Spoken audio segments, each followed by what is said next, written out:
আব্বাসীয় খেলাফতের রাজধানী বাগদাদে 656 হিজরিতে মঙ্গোল বাহিনীরা আক্রমণ করে। শহরের প্রধান ফটকে একের পর এক গোলাবর্ষণ হচ্ছে, তীরের বৃষ্টি বর্ষণ হচ্ছে। সাধারণ জনগণ চরম সংকটের মুখে।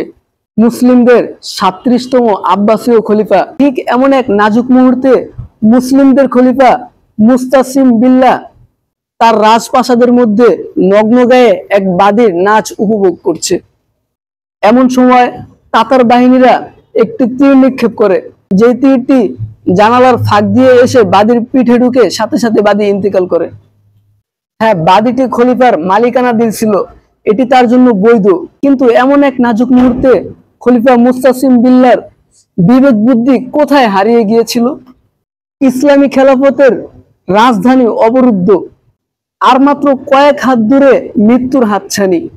মঙ্গোলদের গোলাবর্ষণ হচ্ছে, তীরের বৃষ্টি বর্ষণ হচ্ছে, জনসাধারণ সংকটের মধ্যে আছে। এমন এক মুহূর্তে বাদীর নাচ উপভোগ করছে একজন মুসলিমদের খলিফা। কোথায় বিবেক, কোথায় বুদ্ধি, কোথায় হারিয়ে গেল মানুষের জ্ঞান? এই বাদীভোগ খলিফা মুস্তাসিমের রক্তে মাংসে মিশে গিয়েছিল।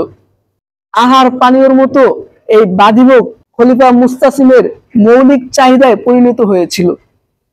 এজন্যই তো এমন এক নাজুক মুহূর্তে নগ্ন গায়ে বাদীর নাচ উপভোগ করা খলিফার জন্য আবশ্যকীয় ছিল। কেননা প্রত্যেক বাগদাদবাসীর হৃদয়ে পার্থিব দুনিয়ার লোভ গেড়ে বসেছিল। তারা জিহাদ ফি সাবিলিল্লাহ ছেড়ে দিয়ে আরাম আয়েশ ভোগবিলাসে লিপ্ত ছিল।